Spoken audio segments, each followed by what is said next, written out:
Sa episode na ito ay ating pong papasyalan ang pinagmamalaking rolling hills sa bayan ng Aguinaldo, probinsya ng Ifugao.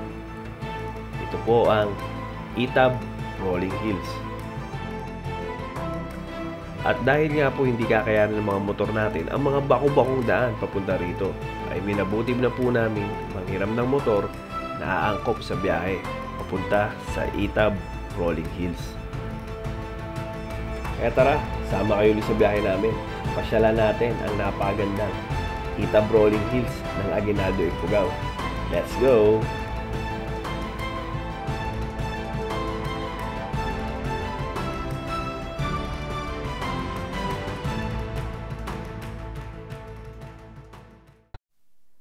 Ayan, si Kuya Efren yung guide natin papuntang Itab Rolling Hills.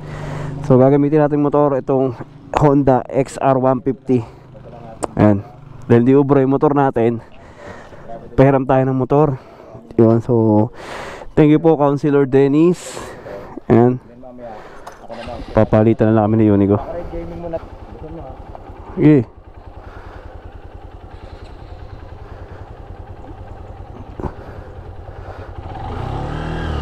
Right, XRM pala may compartment eh. Saan ba tayo dadaan? Hindi ko alam eh. Naka-ride gaming naman tayo ngayon. Ready Tuki.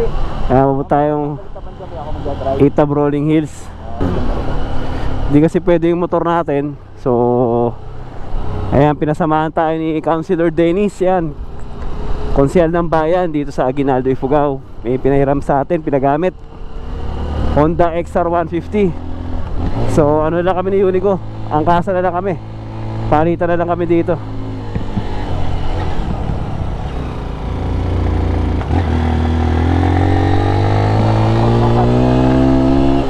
Nakakatawa tumakap. Ito na, mukhang simula na dito. Dito na magsisimula ang Rocky Road ng Itab Gaming. Yan na to na off-road gaming. Unico, galingan mo bumadanse. Ayan tayo ay nakakatawa.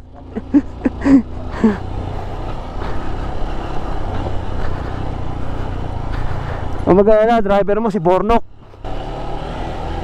Puta, XR150 lang, sarap! Sarap pala! Mini pa no?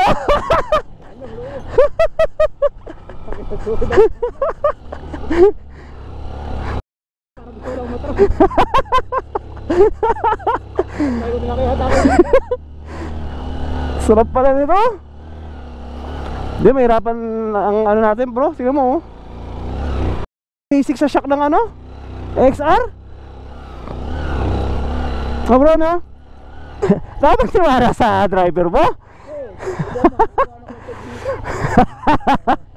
Magano ka na? Sibay ka mag-drive. Hirap dito sa bahay dito.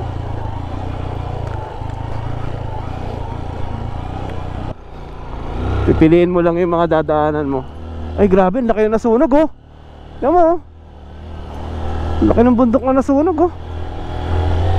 Ha?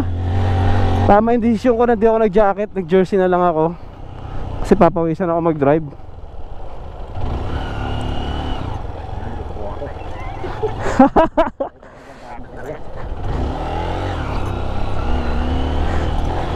Grabe, isang bundok yung nasunog bro. Eh no?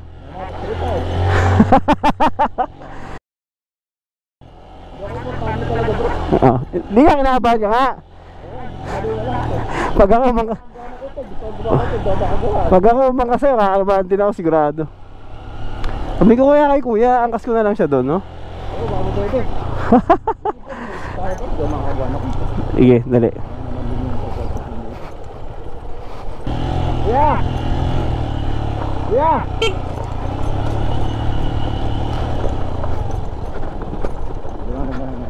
Teka.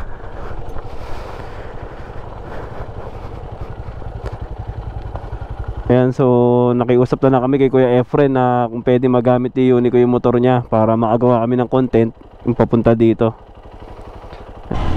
Ayan, so ngayon angkas ko na si Efren. Wow. Bundok talaga oh. Sbangin. Ano yung Itab? Barangay ba yan? Yung Itab?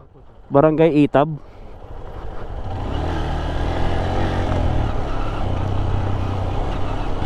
Welcome to Purok 3.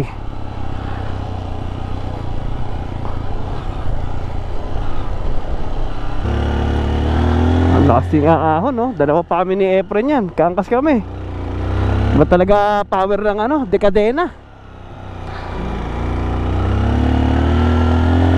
Kung dinala namin scooter namin dito, iiyak.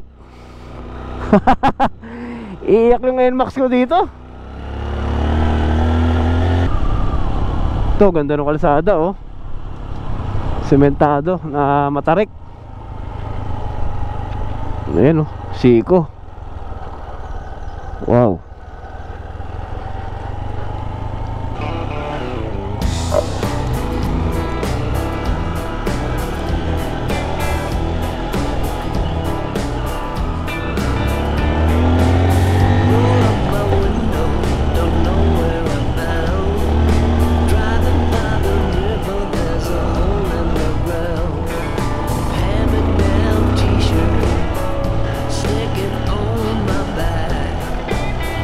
Ayan, so ito, sementado na uli pero maliit lang yung kalsada. Kapiraso lang, tapos rough road na uli. Saan tayo? Ito.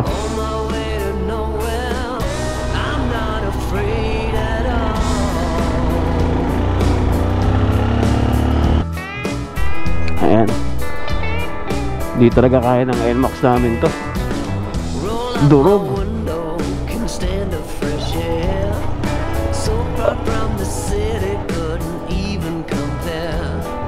Yan, yung kalsada. Pang trail talaga. Andon? Pakit na tayo. Mas mahirap doon kalsada.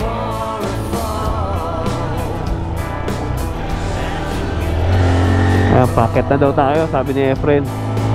At mas mahirap na daw yung kalsada. Wala, ito naman natin dito, semento, tapos lubak. Semento, lubak. Ayan. Ito na, mula na.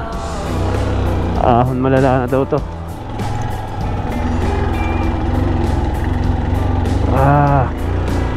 Ahon niya malala. Kaya naman. Kaya ng motor. Kaya ahon malala nga ito. Napalaban si Sukimoto nyo. Napalaban tayo sa XR. Buti na lang yung bike natin mabait. Magaling tong motor na gamit natin.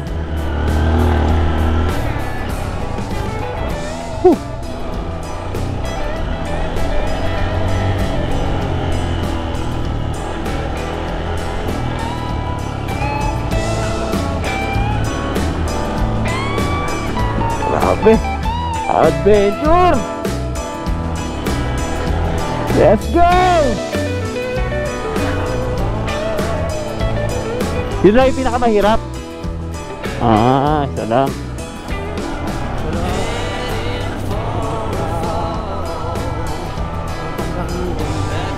Madali na. Yung buti lang, isa lang yun. Ang tarik eh, no? Grabe. Gumapang yung extra, hirapan umahon eh, no? Dalawa tayo eh. Pero kaya-kaya nyo, no?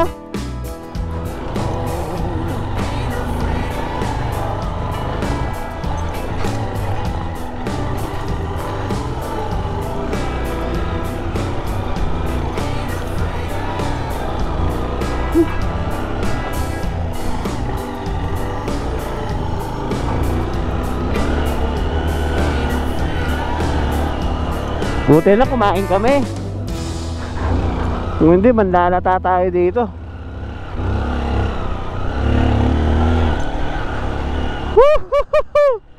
Grabe.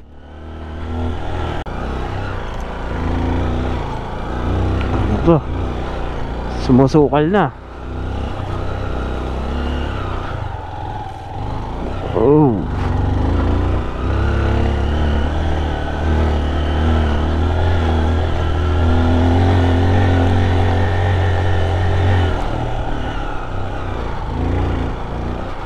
Sunog na bundok na naman.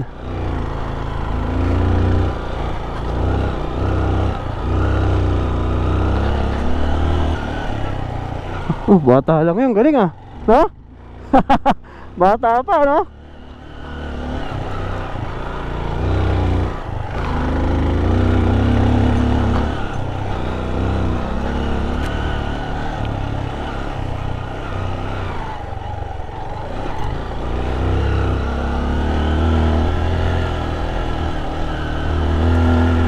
Ayan, so biyahe na kami uli.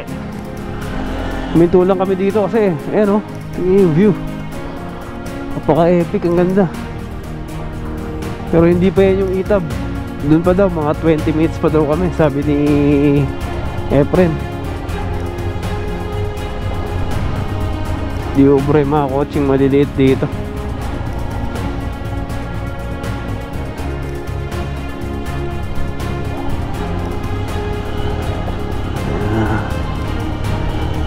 So 20 minutes pa daw ang oras, 5:10 PM. Pagbalik natin ito, abutin na tayo ng sobrang dilim dito sa kabundukan. Ayun, medyo challenging ngayon, medyo madilim na.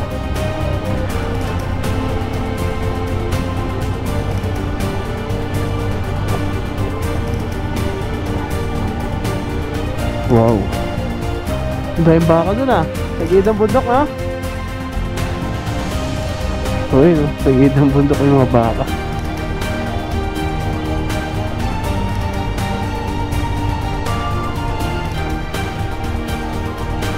Tarik, nakababa.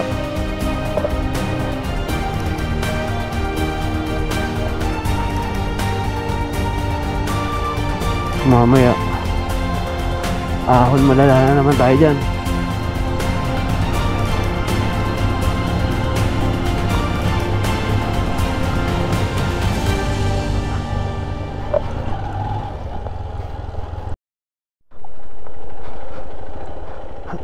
Oh, babaw lang pala. Kala ko malalim eh. Kala ko lulubog yung paa natin eh. Saan tayo? Antay natin si ano, uni ko.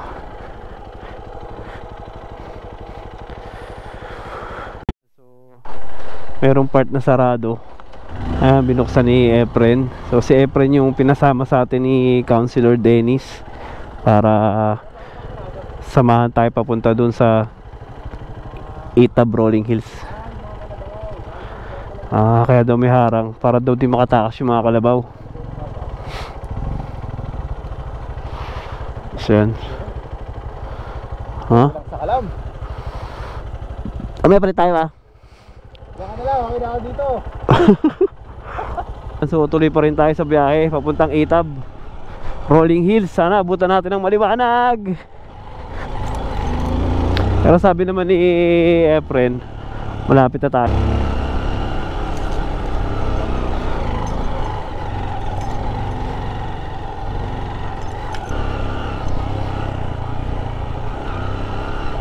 Ayan, may harang uli. May harang para sa mga baka para di sila makaalis. Ayan.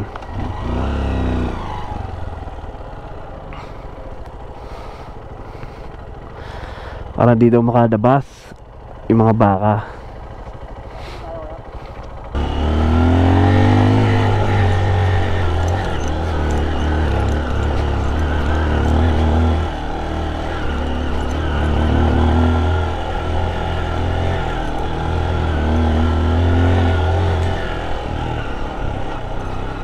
Wow, rolling hills talaga. Makakita na tayo ng semento. Piraso lang to. Oo nga. Tapos rough road uli.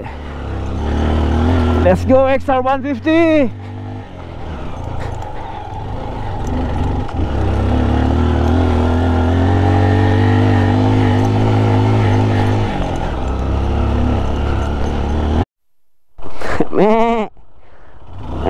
Ang cute ang mga baby goat oh.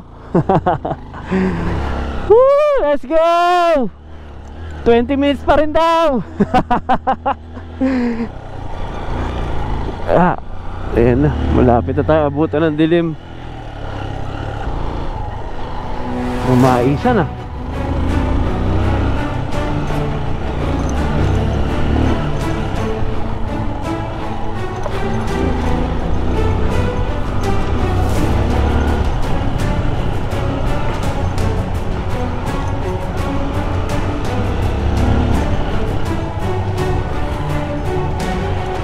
Uy,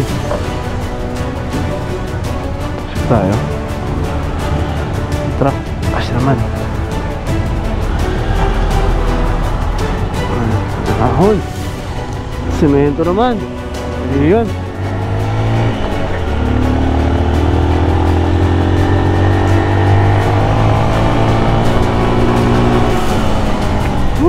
Kapiraso na yung semento. Off-road again.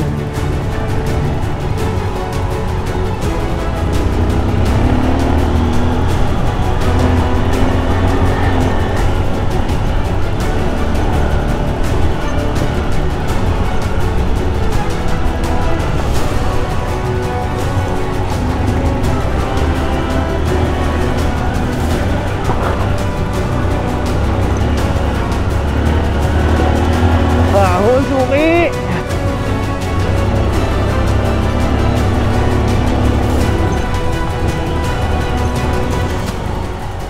Saan tayo? Ito na yun? Woohoo! Yes! Woo! Grabe! Grabe! Ita Brawling Hills, may lake dun sa dulo. Grabe, napaganda! Woohoo! Woohoo! Matapos ang mahigit 2 oras na pagmumotor ay narating na nga natin ang napakagandang Ita Brawling Hills ng Aguinaldo, Ifugao. Masasabi ko na sulit ang naging biyahe papunta dito. Ang ganda ng kanilang mga burol. Nakakalungkot lang na may mga ibang parte ng burol na kasalukuyang nasusunog dahil sa sobrang init ng panahon. Kung mapapasyal po kayo sa bayan ng Aguinaldo, Ifugao, pasyalan niyo po ito. Maganda po ang tanawin na inyong makikita. Siguradong masisiyahan kayo. At syempre, salamat po kay Konsehal Dennis Padyangan ng Aguinaldo, Ifugao sa pag-assist sa amin para makarating sa lugar na to. Salamat din po kay Ma'am Gia ng Aguinaldo Tourism, kay Sir Bonifacio na nagpahiram ng motor sa amin, at kay Efren na naging guide namin at nagpahiram din ng motor para mapuntahan namin ang Ita Brawling Hills. Kung hindi po dahil sa inyo, di namin mararating ang napakagandang Ita Brawling Hills.